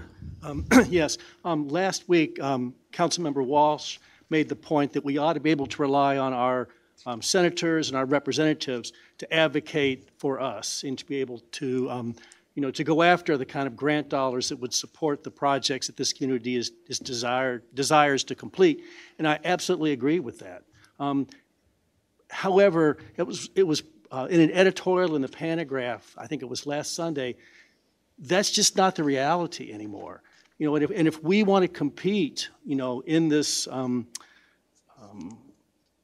challenge to get the money that's going to build this community in ways that our constituents and this council has chosen to support, we have to be able to play that game. And so I think hiring a lobbyist is going to help us be successful in ways that just relying on our elected officials, as competent, and as dedicated as they are, we just need a different kind of tools to build a different house. And that's what we're doing here. So thanks. Thank you. Okay, Councilmember Ward. I'm going to go to people who haven't spoken yet. Okay. Yeah, I'd just like to underscore what Alderman Crumpler just raised. The idea that our elected representatives and senators can sort of carry this load all by themselves implies that they're the only ones who are necessary to make things happen. I think that's analogous to saying, well, it's up to one council member to make everything happen. We have to have conversations with the community. We have to have conversations with one another. And that's what I see this lobbying firm facilitating. Not just conversations with the senators and representatives, but also, as the city manager pointed out, and as the agenda item points out, with federal agencies and others who are involved, other stakeholders. The conversations have to be bigger if we want to make them work, not smaller. Thank you. Real quick on that. I understand our elected officials are out there. To think they're out there on their own is not correct. Have you seen the budget for all of their staffs? And they have local offices. And they should be and are in our communities. And they should be learning what our needs are from their staff members. And that's why they have staff to help reach out. It doesn't necessarily have to be a representative or a senator reaching out. It can be a member of their staff that reaches out. And it's very disappointing that our elected officials in Washington, not even their staff members, are reaching out and saying, what can we do to help your community? And yes, I realize that the game is there. And as mentioned, somebody has to stand up and say the game is wrong, and publicly say the game is wrong. And I hear all this talk of lobbyists, and all of our elected officials like to talk about, oh, well, we need to stop this lobbying and this lobbying and this lobbying. And none of them ever do anything about it. And so, we have to look at that and take that into account, that our elected officials do have staff members.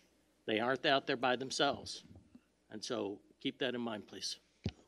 Okay, thank you. And Councilmember Boland, and that will be it. Yeah, I just would like to add to what Molly said and many other people. We hired a financial consultant, which costs money, and he is being very successful, as Mr. Rathman shared at the finance report here. That is the way I view this lobbyist, that we will get return on investment. And I'm in favor of this, so I'm going to call the question. All right, well, great timing because we're at 0-0. Okay. is ready? Okay.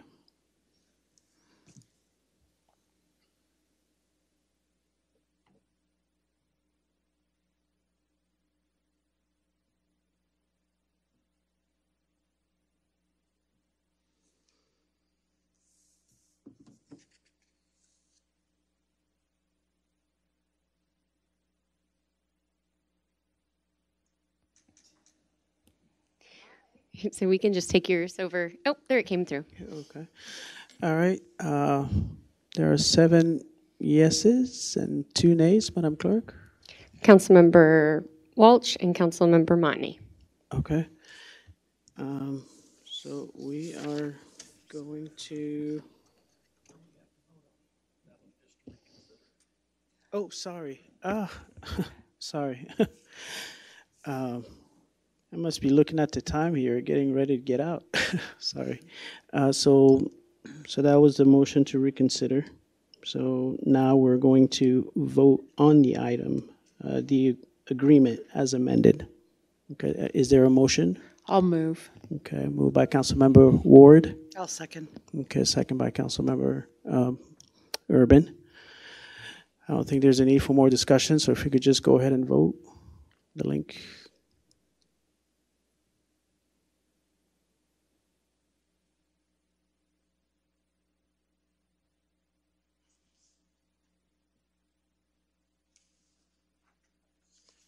Okay. It's ready? Okay.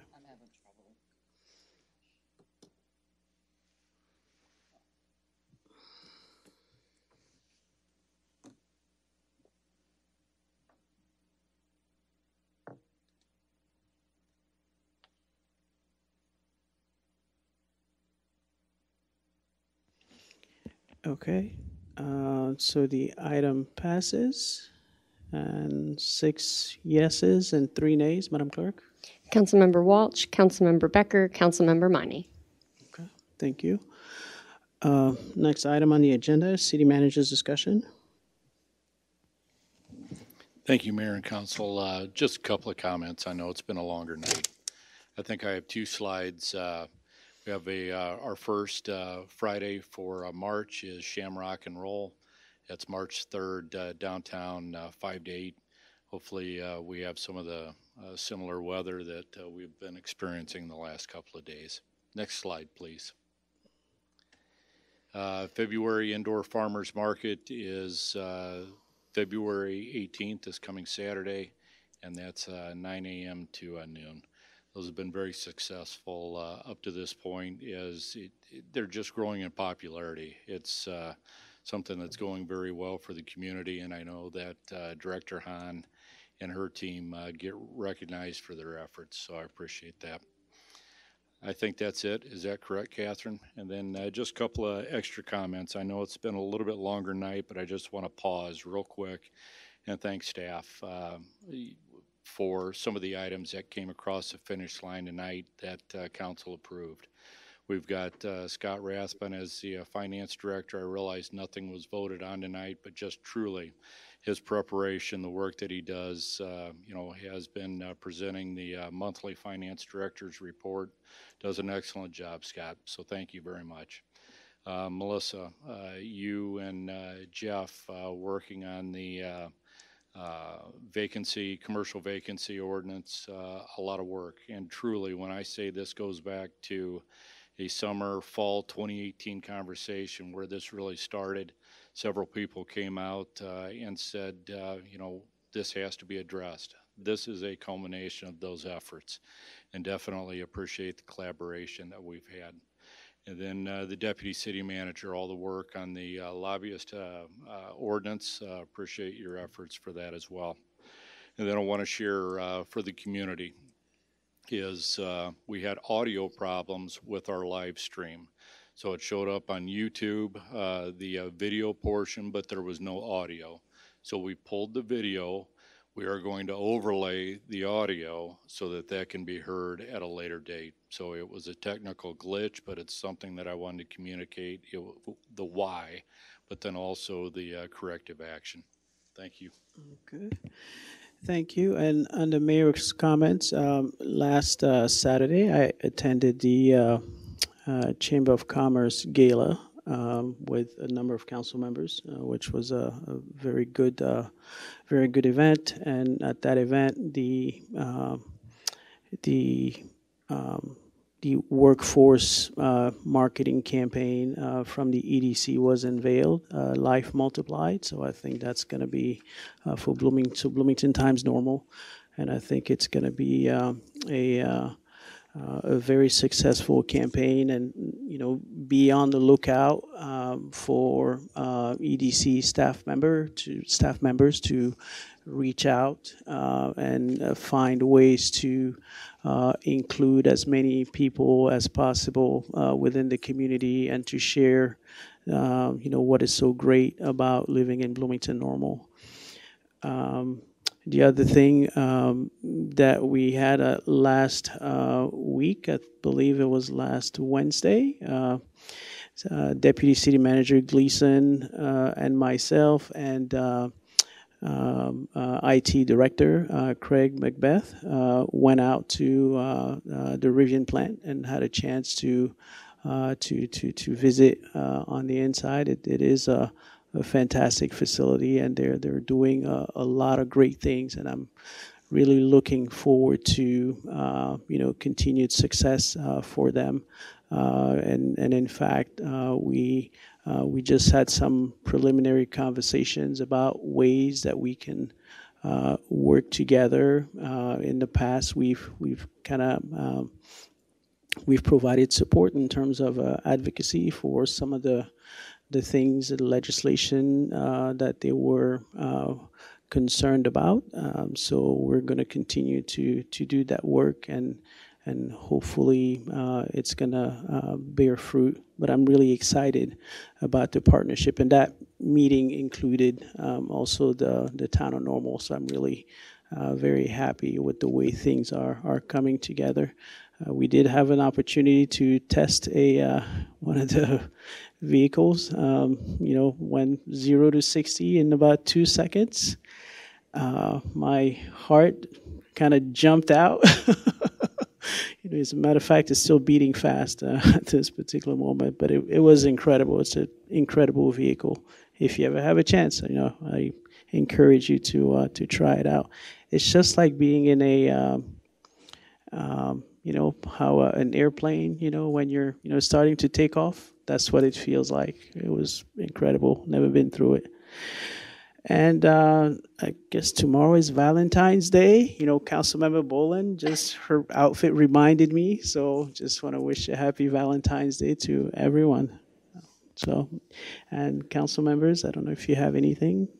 Councilmember Crable, Boland, and then Urban.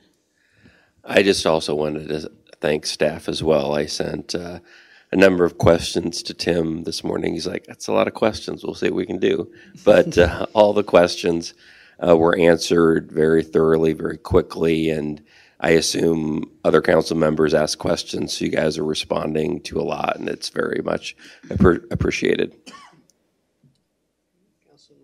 Councilmember Urban. Thank you, Mayor.